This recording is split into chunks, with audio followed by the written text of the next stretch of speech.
Сәлеметсіздер ме? Мен номер 89-шы IT мектебі лицейінің 9-шы Ә сынып оқушысы Ануарбек Әйгерім Талғатқызы. Ілияс Есенберлин «Көшпенділер трилогиясы» қаһар романы. Роман 3 бөлімнен тұрады. Романның басы Ситен мен Ожардан басталады.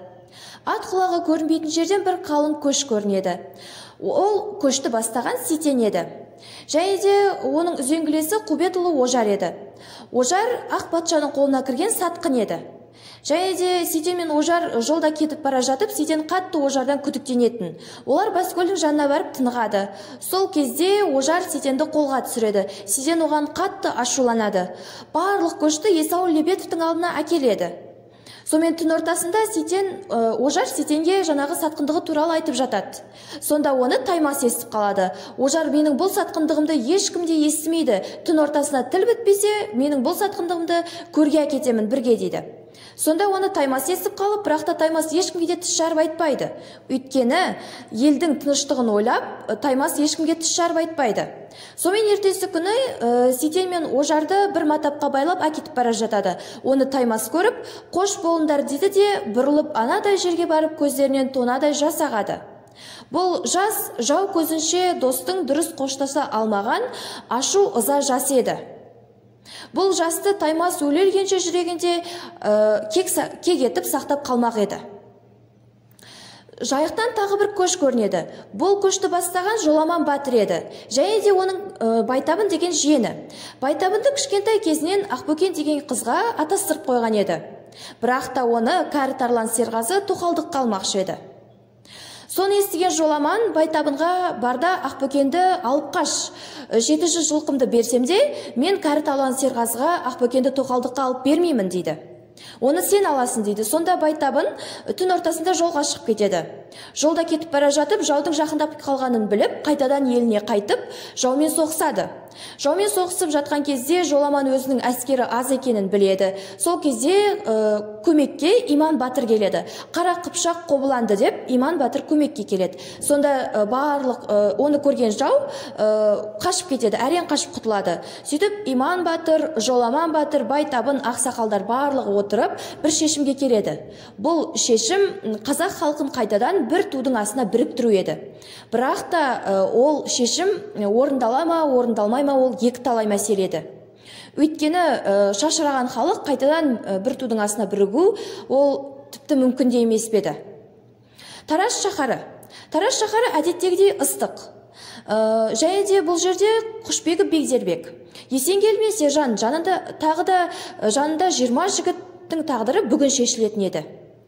Бегдербек Құшбегімен әрең кездескен еді Есенгелме Сержан. Ендігі Мәделі ханды күту еді. Құшбегі Бегдербек Есенгелме Сержанға бүгін Мәделі хан келеді, солармен бірге кездесесіңдер дейді. Сендер әзірше демала тұрыңдар дейді. Сөйтіп Мәделі хан мен хан падишам келеді. Хан падишам Мәделі ханның өгей шешесі еді. Бірақ та хан падишам өте сұлу әйел еді. Оған Мәделі ханның ойы бар еді. Оны білген Бегдербек Мәделі ханға сен хан падишаммен бірге бола тұр, маған Есенгелме Сержанның басын алуды бұйыр дейді. Сонда Мәделі ханды алдап Бегдербек Мәделі ханды алдап жаңағы өз тұзағына түсіреді. Сонымен жаңағы Мәделі хан өз рұқсатын береді, ал жаңағы Бегдербек болса Есенгелме Сержанды басын алады, және де қалған жігіттердің барлығын басын алады, тек қана Ағыбай мен Ержан ғана тірі қалады. Ендігі кезек барлық батырлар өлгеннен кейін ендігі кезек Кенесары мен Наурызбайда еді. Кенесары қатты ойланып отырады. Сонымен оған Қасым төре келіп, ал енді сендердің кезектерің, ағаларың осындай болды, сендерге жолыңды берді, ендігі кезек Ташкент шаһарын алыңдар дейді. Сонымен Ташкент шаһарын алыңдар деп өз рұқсатын береді. Қоңырқұлжа әлі ұйқысынан тұрар емес. Күн атты. Аяқ жағында оның кіші тоқалы Зейнеп отыр еді. Қоңырқұлжа қатты ойланып отыр еді. Ол кезде осы Наурызбай мен Кенесары тіпті дұрыс емес қой, түптің түбінде осы орыс патшаға бағынады. Жаңағы Есенгелме Саржан өлді, одан кейін Қасым төренің өзі өлді. Енді одан кейін кім қайтты? Ешкім де қайтқан жоқ. Одан беттер Кенесары мен Наурызбай долданып алды ғой. Бұлардың істегені мүлде дұрыс емес дейді. осы Кенесары мен Наурызбайда менің қай жерім кем деп қатты ойланып отырады.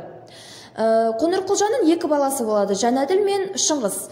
Жәнәділ өте ынжық болса, Шыңғыс шаш ал десе бас алатын, өжет ер мінезді болып өседі. Шыңғыс сол Қоңырқұлжаның жас тоқалы Зейнеппен бірге көңіл қосып жүреді. Ал Жәнәділ болса, сол Зейнептің ауылындағы бір кедейдің Әбдіуақит деген кісінің қызы Күміс деген қызға ғашық болып жүреді. Оны естіген Қоңырқұлжа қатты ашуланады. Бұл дұрыс емес қой деп қатты ашуланады. Сөйтіп жаңағы Зейнеп ол өзі тек тұрудан шыққан болады. Осы тоқалымды қайтадан қайтарып жіберсем, мен оның жарты ақшасын төлеуім керек. Ақыры сенің қалың малыңды төлеп алдым, енді осы қалың малды төлейсің дейді. Ал Жәнәділ мен Шыңғысқа қатты ашуланады да Күмістің үйіне барады. Сол кезде Күмісті зорлайды да Қоңырқұлжа, ал енді әкең қатын қылған қызды өзің ал дейді. Сонымен Жәнәділ анадай жерге барып көздерінен жас ағады. Ертесі күні Қоңырқұлжа жаңағы неге қайтадан Зейнептің ауылына барайын десе, Жәнәділ мен Шыңғысқа бұйрық береді. Бұйрық беретін кезінде жаңағы олар дәл орындарында болмай шығады. Сонымен Зейнептің қойнында жатқан шығар деп, Зейнептің қойнында жатқан шығар дейді де, өзі жаңағы Зейнеп тоқалына бармақшы болады, Зейнептің ауылына. Сөйтіп енді барайын деп жатқан кезінде жаңағы үйінен шыға берсе, өзінің көк жорғасы бар еді. Сол көк жорғасына көзі түседі. Басында жаңағы бір дорба болады, сол дорбадан қан ағып жатқан сияқты болады. Енді сол дорбаның басын тіліп жіберген кезде,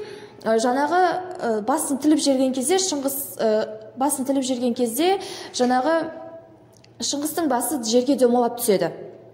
Сонда бұған Қоңырқұлжа қатты ашуланады. Өйткені бір жағынан қатты ашуланады, бір жағынан іштей ырза болады. Өйткені жаңағы Қоңырқұлжа өзінің баласына деген ашуын жауы алып бергеніне қуанышты болады. Екі-үш күн жаңағы елмен бірге өтірік жаңағы қынжылған сияқты сыңай танытып, солай елмен бірге қынжылады. Бірақ та жаңағы Қоңырқұлжа бір-екі күн солай қайғырады да іштей ырза болып, ендігі кезек Кенесарының ауылына бару туралы ойланып кетеді. Сонымен жаңағы Алтыншашпен Байтабынмен Күміс үйренеді, ал Ақбөкенмен Наурызбай үйренеді. Ожарды Байтабын өлтіреді. Одан кейін жаңағы барлығы кеңес құрып жүреді. Сонда Жүсіп Кенесарыға қатты ашуланып жүреді. Өйткені Кенесары соңғы кездері қатты қаталданып билікке аса құмартып кетеді. Кенесарының әйелі Күнімжан мен Сыздықты Сотников өзінің қолына түсіреді. Сонда Жүсіп айтады, сенің қолындағы орыс офицерлерімен Сотниковты жаңағы әйеліңмен балаңды бірге ауыстырып алып бір келіссөздер жасасайшы Сотниковпен дейді. Сонда Кенесары жарайды қоя бер деп тыныш қоя салады. Сонда Жүсіп қатты ашуланып кетеді. Сен билікке қатты құмарттың, өзіңнің отбасыңды емес, бірінші билікті алдыға қойып жатсың деп қатты ашуланады. Сонымен Күміс пен Алтыншаш Геністің алдына барады. Геніс сендердің мәселелеріңді қоя тұрайық дейді. Алтыншаш сонда француз тілінде білетін еді. Француз тілінде Геністің біраз құпияларын Кенесарыға жеткізіп отыратын болады. Геніс пен Күміс олар жаңағы Петербургқа кетеді. Петербургқа кетіп қалады, ал Алтыншаш қайтадан еліне оралады. Кенесары Ақмола бекінісін алады. Сонда ерекше Байтабын көзге түсіп, батыр деген атағын береді. Сонымен Күміс Есенгелді Күміске ғашық болады. Есенгелді ол жаңағы Зейнептің жиені болады. Есенгелді де Петербургқа оқуға кетеді. Күміс пен Есенгелді бір-екі кездесіп, олар қайтадан бөлініп кетеді. Сонымен Кенесары ең соңында Жемшужников Кенесарыға соғыс жасады. Сол соғысы сәтсіз өтеді де, Кенесары дәл осыны күткендей барлық батырларды жинап, оларды қоршап, Жемшужниковты қолға түсіреді. Сонымен бұл оқиға бітеді. Кенесары бірақта іште қатты уайымдайды. Бұл соғыста мен жеңдім, екінші рет қайтадан осындай жау келсе, мен бұны жеңе аламын ба деп қатты уайымдайды. Осылай роман бітеді. Романның соңында Кенесары осылай уайымдап қала береді. Ілияс Есенберлидің 19 ғасырдың 30-40 жылдарындағы осы Ресей отаршылықтарына қарсы соғысы көптің жүрегін жаулады. Кенесарының азаттық жолындағы күресі көптеген ақын жазушылардың жаңағы өз шығармаларына арқау болды.